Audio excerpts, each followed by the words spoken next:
Hi, hello, namaskar. Welcome back to Sumedha Reads.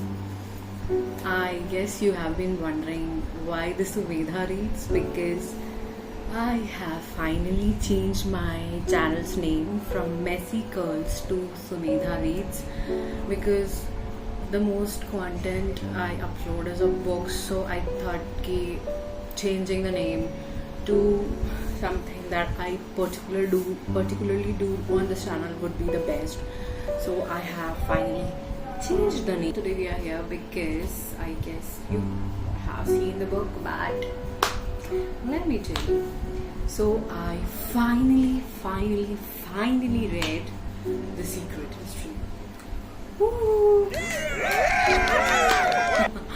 So if it was really worth the hype or not. So by the annotations and book you can see this book is particularly divided into two parts, and this is the second part and this is the first part. And I just want to tell you by annotations, I want you to guess that how much did I like this book, because it is very clear as the day. So this book particularly revolves around 6 students who are Greek elites, and we are reading this book from the perspective of Richard Richard. And he is a poor boy and he comes to Hampton College. He applies to it and comes here and joins the college. And what happens is he sees these 5 students who are Henry, Bunny, whose name is Edmund, but he is known as Bunny too in the whole story, and Charles and Camilla, who are the twins, and Francis. These are 5 friends who are studying Greek in the college. And he sees them and he's like, wow, they are so cool, I want to be their friends and I want to study with them and everything. And then he joins their class and somewhat they become friends, but I will tell you what, they are literally arrogant, selfish and egoistic, like every single one of them. Like you will literally hate these characters, but somewhere there is also a part where you will love them because they have this caring nature for each other too. But there are some parts you will just, like most of the parts, you will just hate these characters. And specifically the Donna has done such a beautiful job in writing these characters and like developing these characters into who they are, and how she develops them is why how she writes them is just so magnificent. I find it so intriguing because and the very first thing, there is a murder happening and it is the one who dies is Bunny.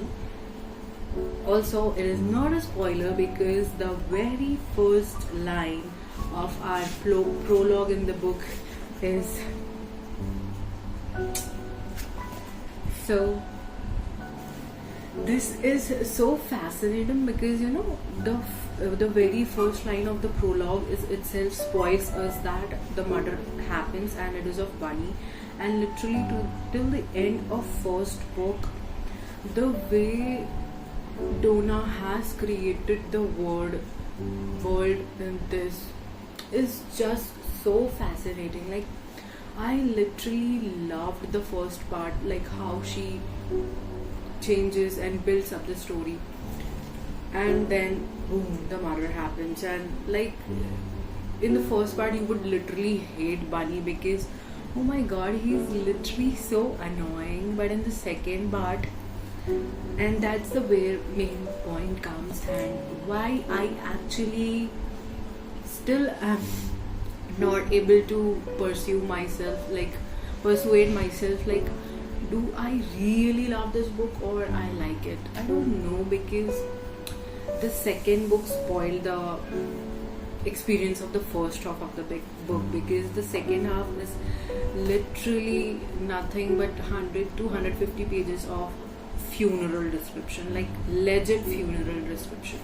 Like I would have loved it if Donna would have kept it around like 50 to somewhat pages in description, as description of funeral, but literally we read almost 150 to 200 pages description of just funeral of Bunny. Again, this is not a spoiler at all, but oh my god, it's just very I would say irritating for me, because just like every single detail, we read literally every single detail on how the funeral happens and everything.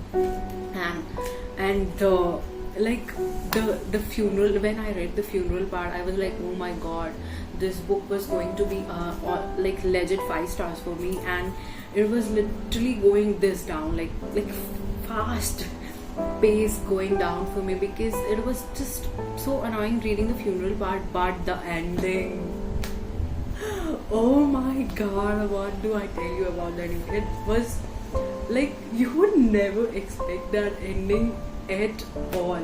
Also, the part of this book also, like the Donna writes, what I specifically didn't like much is, in the first part you will start liking and also hating, but mostly hating because obviously they commit a murder.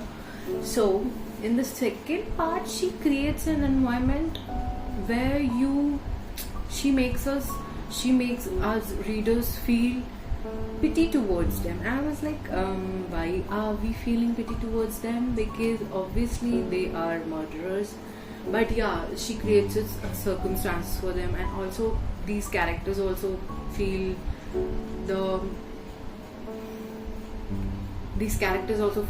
sad and somewhat kind of solitude in their lives after Bunny disappears. When he was there, obviously he was very annoying, but now he's not there, and they feel some type of way, or solitude in general, I would say.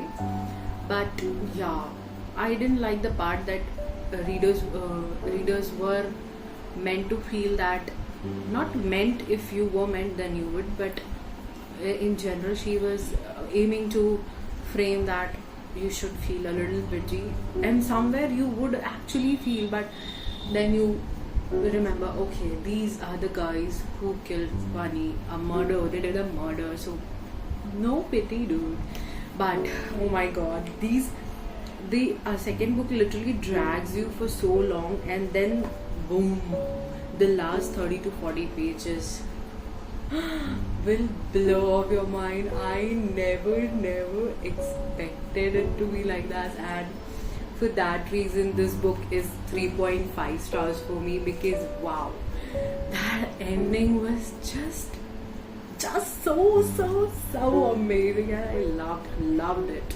And even the ending after that epilogue of the book is also somewhat good, but the main part was the description and the main dragging. Like, it was literally a drag reading the funeral part. I wanted to skip some parts, but I was like, no, I am reading a 650 plus pages book, so I should not skip at least, oh my god, I should not at least skip it and read it all through it. So yes, overall, if that funeral part was not there, I would have literally loved this book. So I would say the book is worth the hype, but not the overhype it is getting.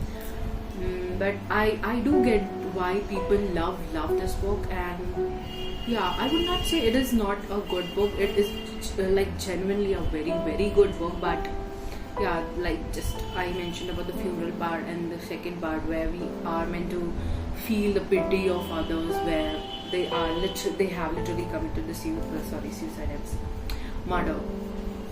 So yeah, overall this book was very good, and if you love thriller, mystery, Dark Academia, whatever it is, so if you love that, definitely that book for you. So that was for today's video, and I hope you liked the video, and if you liked it, please like, comment and subscribe to my channel and share it with your friends. Bye bye, meet you in the next video.